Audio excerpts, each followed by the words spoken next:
अगर आपकी कुंडली में एक ही नक्षत्र में 3 या 3 से ज्यादा ग्रह बैठे हैं, तो ये वीडियो आपको जरूर गहराई से समझना चाहिए और नजरअंदाज नहीं करना चाहिए।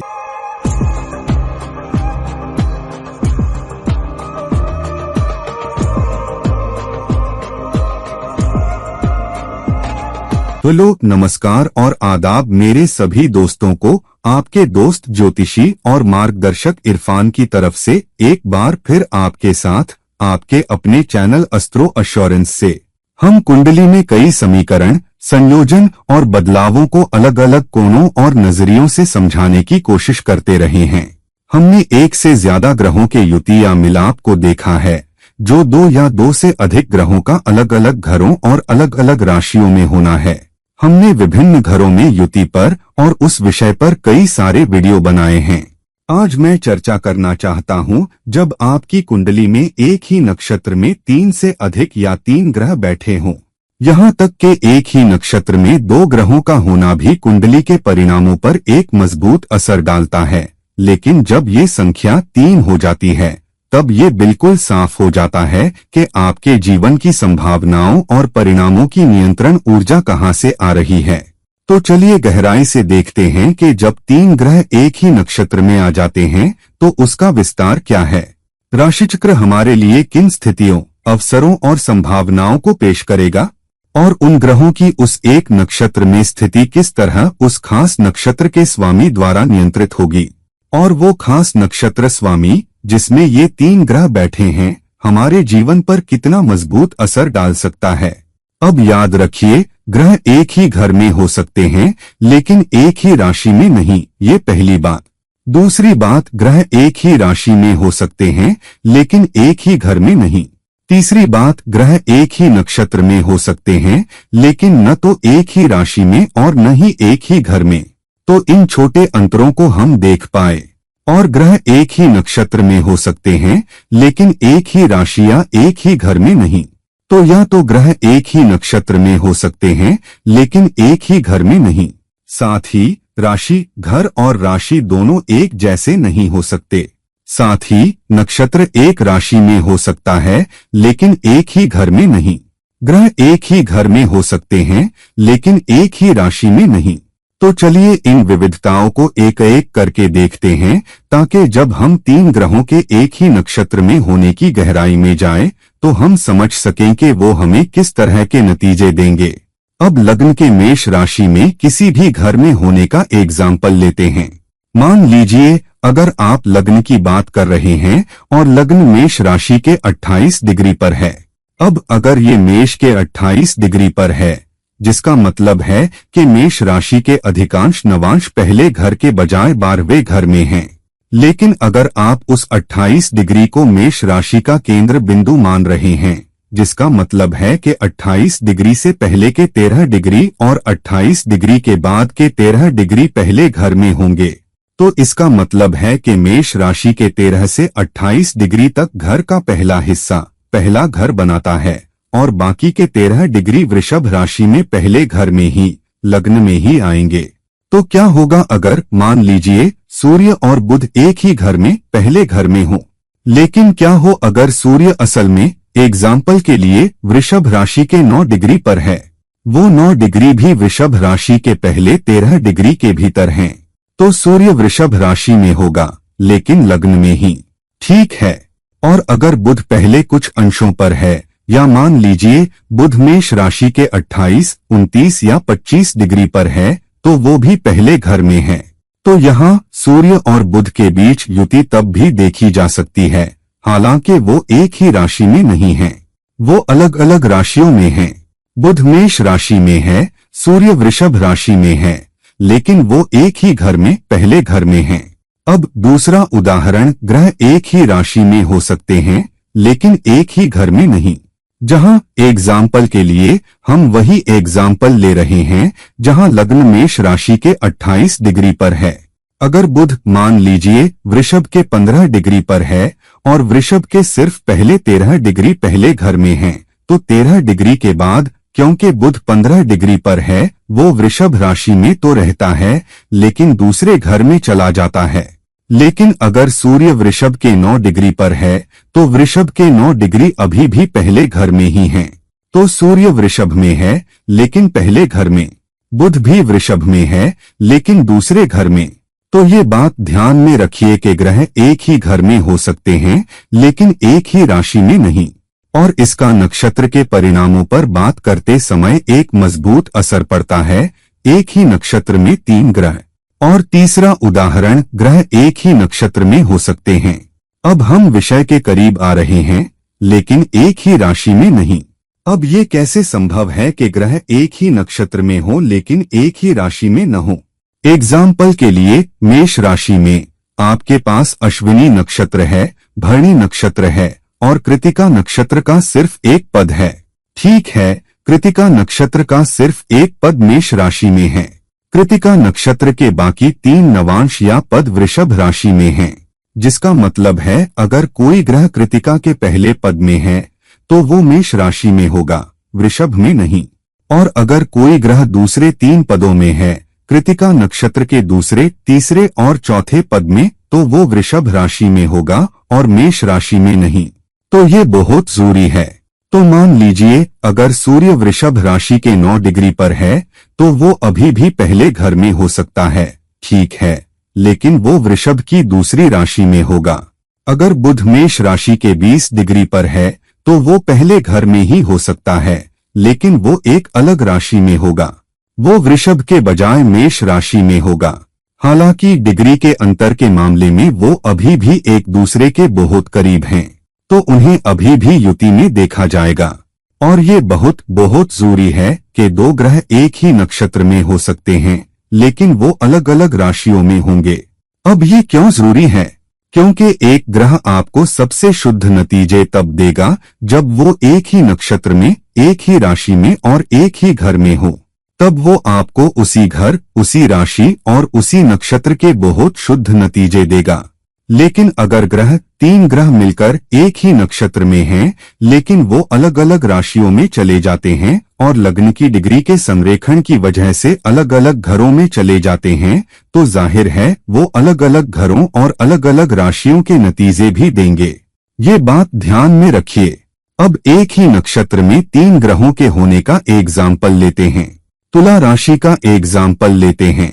तुला राशि में अगर आप देखें, हमें एक घर में 9 पद चाहिए, एक खास घर में सिर्फ 9 पद ही हो सकते हैं। तो अगर तुला राशि में आप देखेंगे, अगर ये लग्न में है तो तुला राशि में चित्रा नक्षत्र के सिर्फ 2 पद हैं। चित्रा नक्षत्र जो मंगल के अधीन है, फिर बाकी स्वाति नक्षत्र के 4 पद जो राहु के अधीन हैं, सभी तुला राशि के भीतर हैं।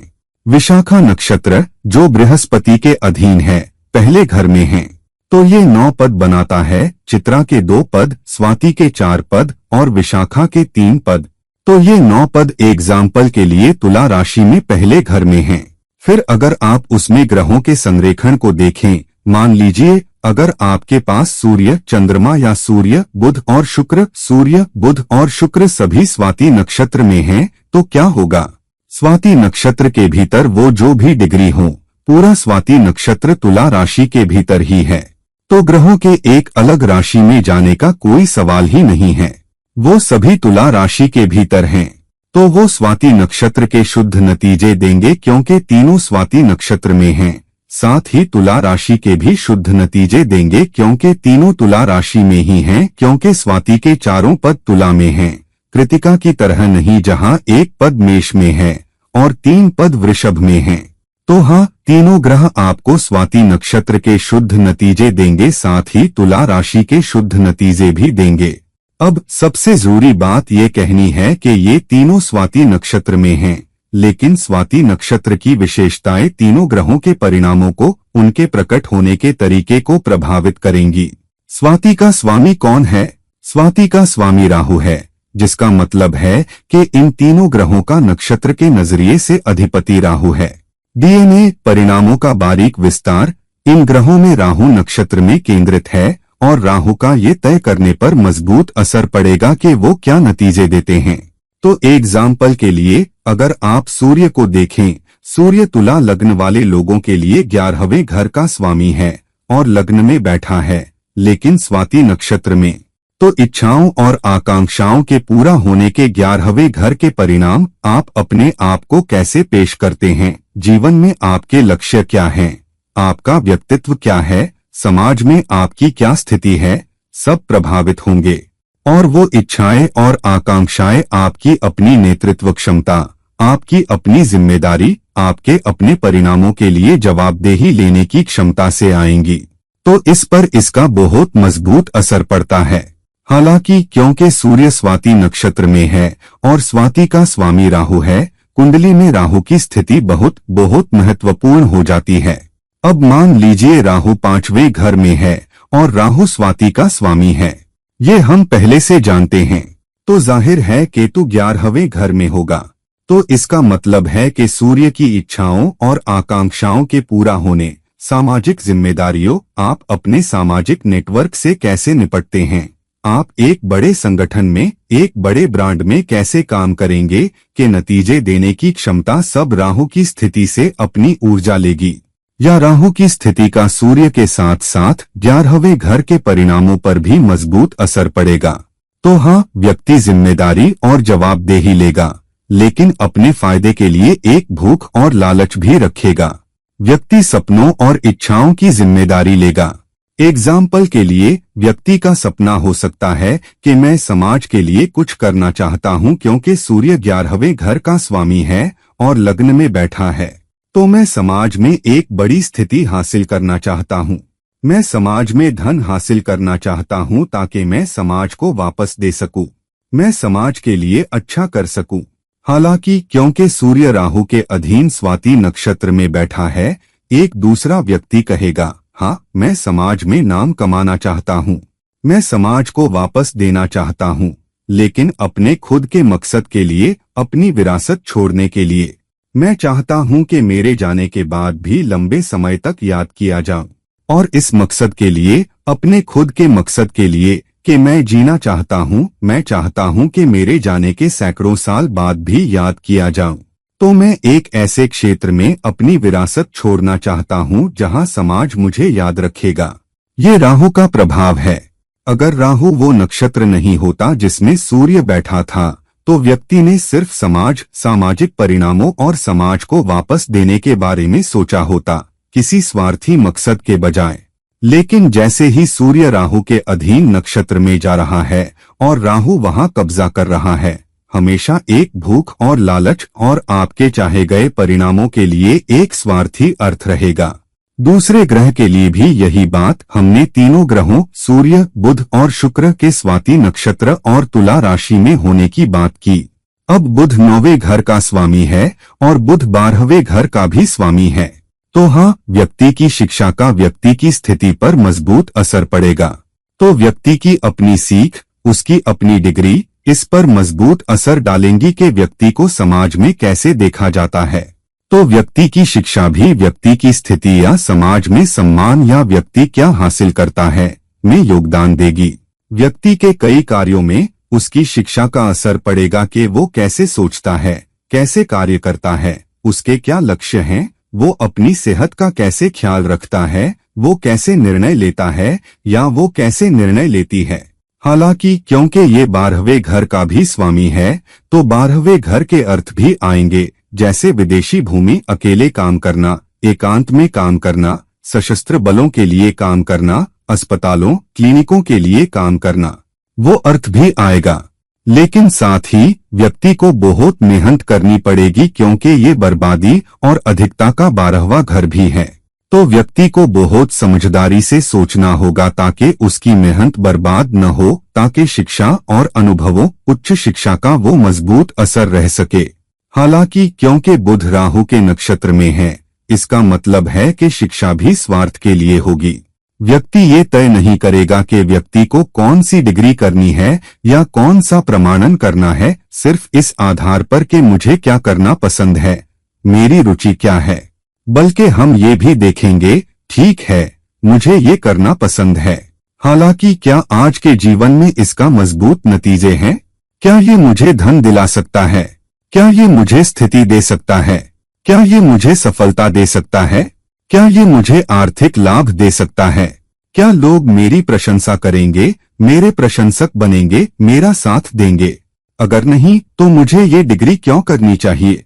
मैं किसी दूसरी डिग्री के लिए जाऊंगा। मैं किसी दूसरी शैक्षणिक योग्यता के लिए जाऊंगा जहां संभावनाएं ज्यादा हैं। तो कई बार, कम से कम पुराने जमाने में, कम से कम भारत में, जब मैं बड़ा हो रहा था, तब सिर्फ 2 ही विषय होते थे जिनमें हम जा सकते थे, जो धाराएं हम ले सकते थे, या तो चिकित्सा या इंजीनियरिंग। आज हमारे पास इतने सारे विकल्प हैं।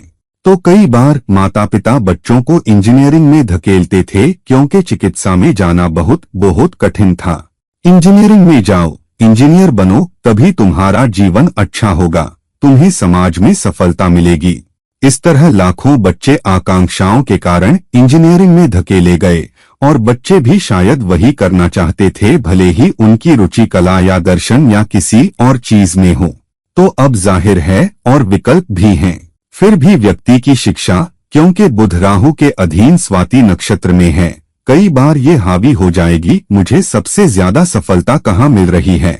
दूसरा, क्योंकि बुध 12वें घर का भी स्वामी है, तो इसका ये असर भी होगा कि मेरी मेहनत सिर्फ मेरे लिए होनी चाहिए, नहीं तो मैं मेहनत क्यों करूंगा।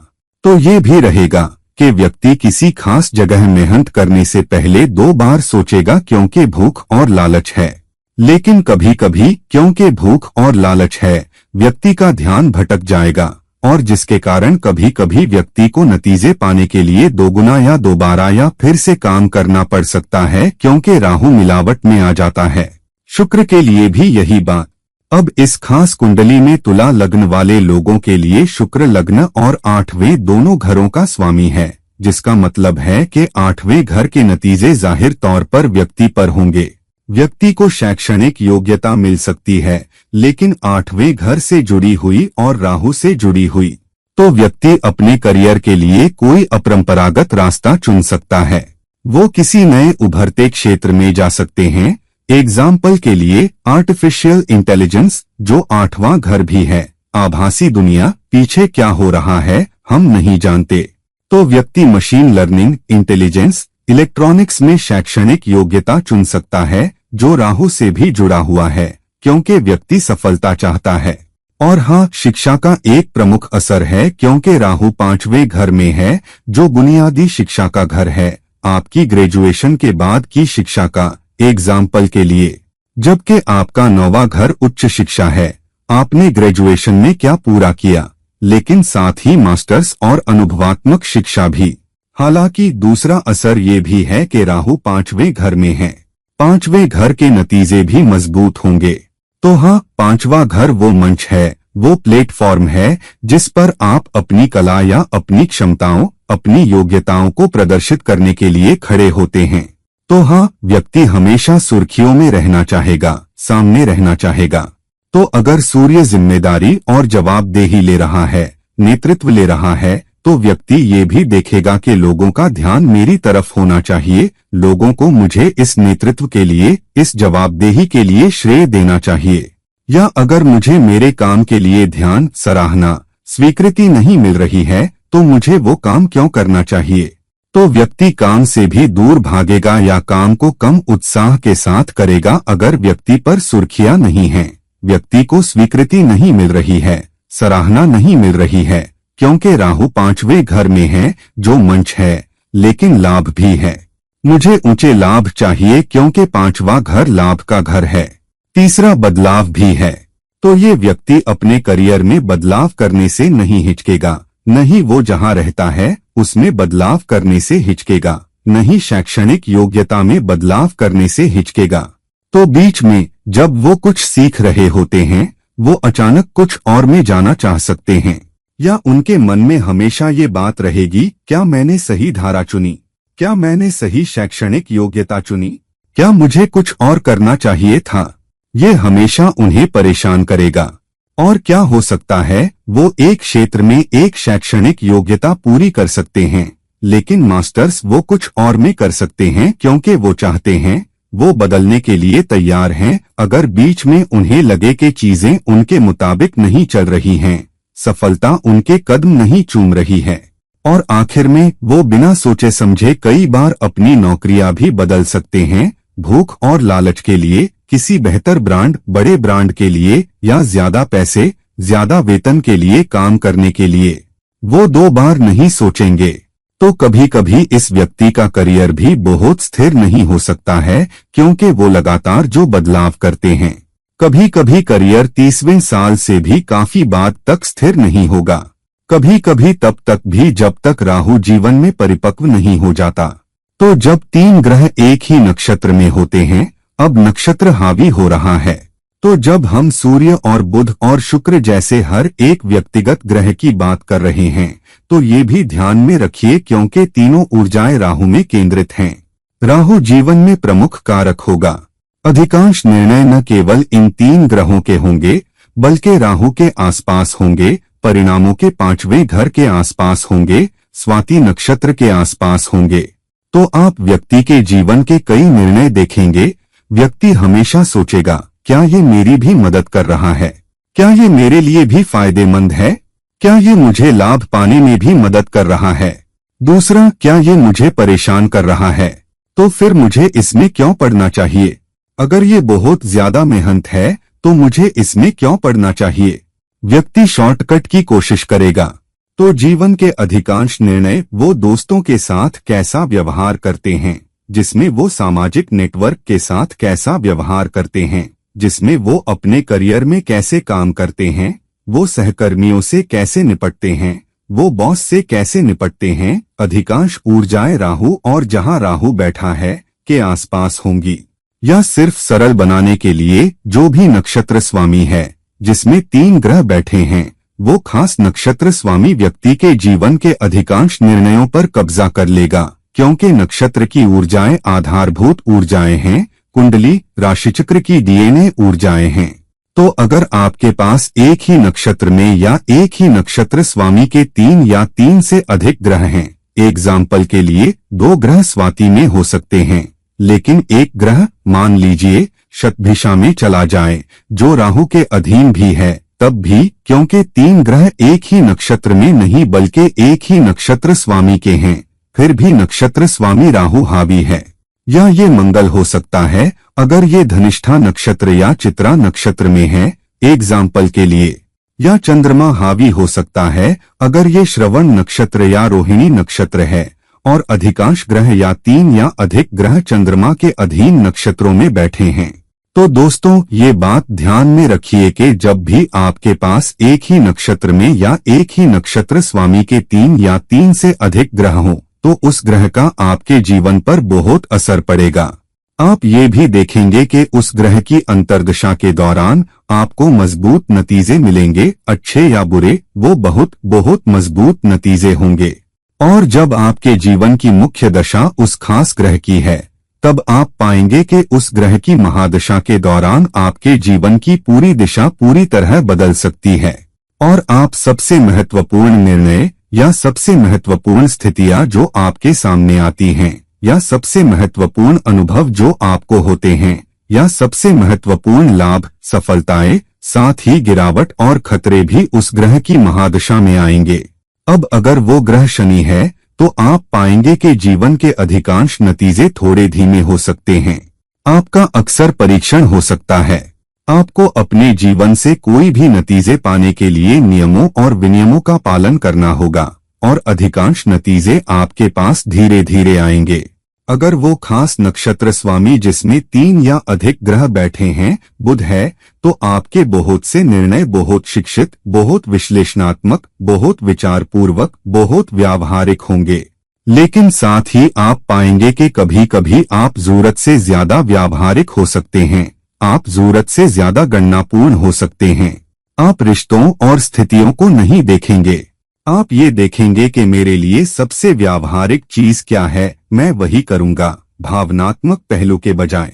अगर यह मान लीजिए बृहस्पति है, जो वो नक्षत्र स्वामी है जिसमें 3 या अधिक ग्रह बैठे हैं, तो आप पाएंगे कि व्यक्ति बड़े दिल वाला होगा, लेकिन व्यक्ति के अधिकांश निर्णय इस बात के आसपास होंगे कि लंबे समय में इससे क्या अच्छाई आ रही है। व्यक्ति बहुत बुद्धिमान होगा, व्यक्ति चीजों में कूदेगा नहीं। व्यक्ति इस आधार पर निर्णय लेगा कि व्यक्ति के लिए समग्र रूप से चीजें कैसी दिख रही हैं। व्यक्ति शिक्षित निर्णय ले सकता है, लेकिन बुद्धिमान निर्णय लेगा। कभी कभी वो भावनात्मक निर्णय भी लेते हैं, क्योंकि मौजूदा स्थिति में ये बुद्धिमानी है। तो दोस्तों, अपनी कुंडली में देखिए, अगर आपके पास बहुत सारी ऊर्जाएं एक ही नक्षत्र में या एक ही नक्षत्र स्वामी में केंद्रित हैं, भले ही ग्रह एक ही नक्षत्र में न हो, उस ग्रह का जिसके नक्षत्र में 3 या अधिक ग्रह बैठे हैं, आपके जीवन पर बहुत बहुत मजबूत असर पड़ता है। भले ही वो नक्षत्र स्वामी न हो, भले ही वो जन्म नक्षत्र स्वामी न हो, भले ही वो कोई केंद्र स्वामी भी न हो। हालांकि अगर वो ग्रह लग्न स्वामी भी है तो उसका आपके जीवन पर बहुत बहुत मजबूत असर पड़ता है। और अगर वो जन्म नक्षत्र स्वामी भी है, साथ ही वो ग्रह भी है, उन 3 ग्रहों का नक्षत्र स्वामी जो बैठे हैं, तब भी उसका बहुत बहुत मजबूत असर पड़ता है।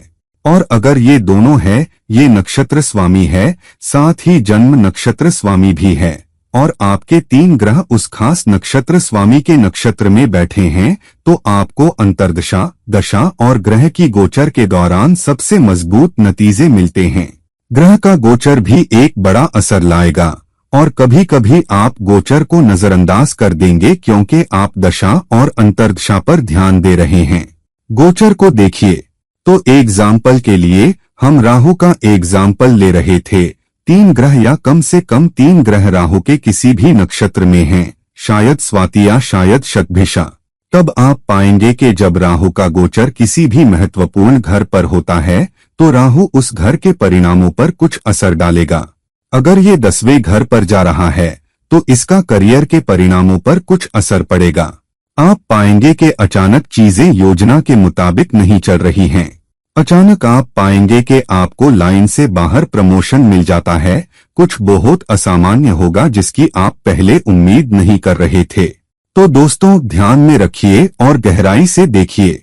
सिर्फ एक नक्षत्र को न देखें, समग्र रूप से देखें कि आपके अधिकांश ग्रह किस नक्षत्र में बैठे हैं। वो एक खास नक्षत्र स्वामी कौन सा है, चाहे वो राहु हो या शनि हो या कुछ भी, जिसके नक्षत्र में अधिकांश ग्रह बैठे हैं। क्योंकि ऊर्जाएं वहां केंद्रित हैं, आपके अधिकांश नतीजे वहां से आएंगे। इस वीडियो को लाइक करें, शेयर करें, और अगर आप मेरी तरफ से एक व्यक्तिगत परामर्श चाहते हैं तो कृपया नीचे दिए गए लिंक पर मुझसे संपर्क करें। किसी और समय किसी और वीडियो के साथ ये आपका दोस्त ज्योतिषी इरफान विदा लेता है। सियाओ।